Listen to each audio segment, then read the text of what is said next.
appel du 18 juin.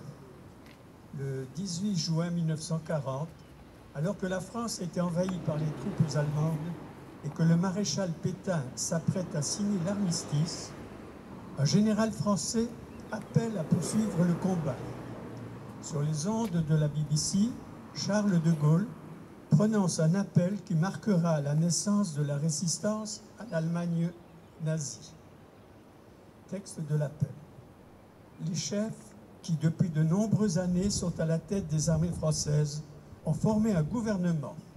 Ce gouvernement, alléguant la défaite de nos armées, s'est mis en rapport avec l'ennemi pour cesser le combat. Certes, nous sommes submergés par la force mécanique, terrestre et aérienne de l'ennemi. Infiniment plus que leur nombre, ce sont les chars, les avions, la technique des Allemands qui nous font reculer. Ce sont les chars, les avions, la tactique des Allemands qui ont surpris nos chefs au point de les amener là où ils en sont aujourd'hui. Mais le dernier mot est-il dit? L'espérance doit-elle disparaître? La défaite est-elle définitive? Non. Croyez-moi, moi qui vous parle en connaissance de cause et vous dis que rien n'est perdu pour la France. Les mêmes moyens qui nous ont vaincus peuvent faire venir un jour la victoire. Car la France n'est pas seule. Elle n'est pas seule. Elle a un vaste empire derrière elle. Elle peut faire bloc avec l'empire britannique qui tient la mer et continue la lutte. Elle peut, comme l'Angleterre, utiliser sans limite l'immense industrie des États-Unis. Moi, général de Gaulle, actuellement à Londres, j'invite les officiers et les soldats français qui se trouvent en territoire britannique ou qui viendraient à s'y trouver, avec leurs armes ou sans leurs armes. J'invite les ingénieurs et les ouvriers spécialisés des industries d'armement qui se trouvent en territoire britannique ou qui viendraient à s'y trouver, à se mettre en rapport avec moi. Quoi qu'il arrive, la flamme de la résistance française ne doit pas s'éteindre et elle ne s'éteindra pas. Demain, comme aujourd'hui, je parlerai à la radio de Londres. Merci.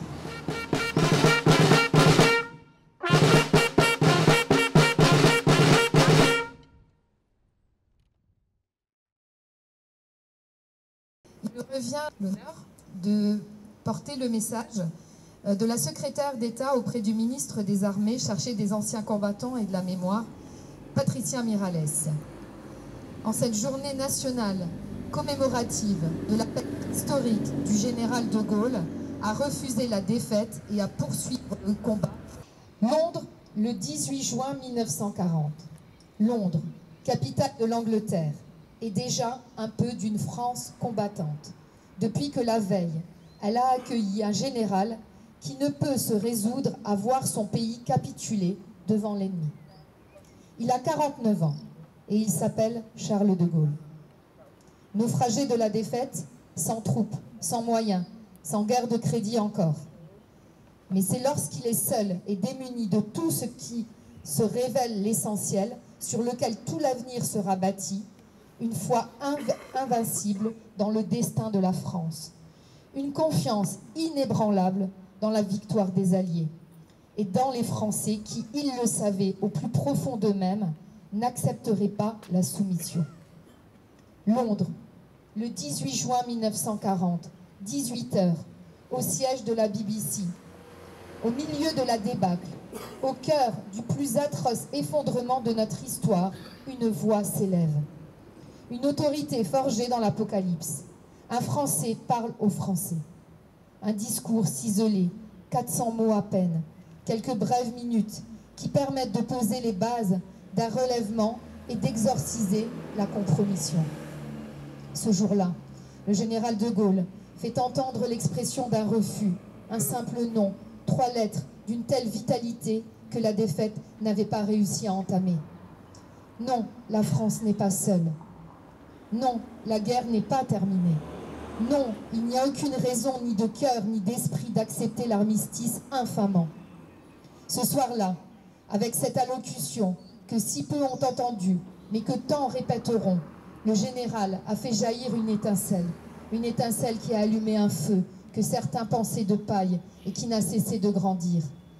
Feu sacré devenant brasier lorsque tour à tour des anonymes ont rejoint la résistance pour souffler sur ces braises. Il a réveillé des volontés qui, avant le 18 juin, frémissaient d'indignation et de liberté et qui se sont soulevées après lui. Ces émissaires porteurs de la flamme, peu nombreux au début, finirent par former une armée. Combattants des forces françaises libres, résistants de l'intérieur, de toutes les couleurs politiques coalisées face au danger. Anonymes qui cachaient un juif ou un homme traqué. Étudiants qui traçaient une croix de Lorraine sur les murs de la ville. Téméraires qui déposaient une gerbe un 11 novembre. L'esprit de résistance sera partout. Il jaillira du vieux pays disloqué que la répression nazie, de plus en plus féroce, ne parviendra plus à empêcher de se rassembler. Tous ces Français avaient en partage une certaine idée de la France et refusaient de l'abandonner à ceux qui l'avaient trahi. Ils étaient des éclaireurs de la liberté, qui rachetaient l'honneur d'un pays que d'autres avaient trahi. Londres, le 18 juin 1940 et jusqu'à la fin de la guerre. C'est dans cette ville plus tard, à Alger, que le général se fit architecte de la résistance, puis de la reconstruction. C'est là qu'il a écrit parmi ses plus grands discours et exprimé sa vision pour la France. Londres, à l'heure où la BBC n'a jamais été si française. Londres, où des Vive la France, matinées d'accent anglais, accompagnaient les déambulations du général. Londres, à la fois hôte et incarnation du désir de résistance. Le général inconnu ne l'était plus. Il était devenu le chef d'une France en exil, mais combattante et libre, reconnue par ses alliés anglophones, fédérant derrière lui les troupes de l'Empire, celles qui s'illustreront plus tard à Bir Hakeim et dans les sables de Koufra, à Oyonnax et dans les maquis, autour du commandant Kiefer et dans les montagnes de Monte Cassino, à bord du Surcouf ou du cuirassé Richelieu, dans l'escadrille de Normandie-Niemen. Il y a 84 ans, en jetant sur le papier son discours avec ardeur dans l'anonymat d'un après-midi d'été, le général de Gaulle a aussi écrit notre destin et notre histoire. En ce jour, alors que la nation reconnaissante commémore les 80 ans des départements et de la libération, notre gratitude s'exprime envers lui, envers ses compagnons et toutes celles et ceux qui l'ont rejoint et suivi. Ensemble, ils exprimèrent une idée simple, mais conforme à ce qu'est la France, que rien ne pouvait exister ni demeurer sans liberté. Vive la République, vive la France.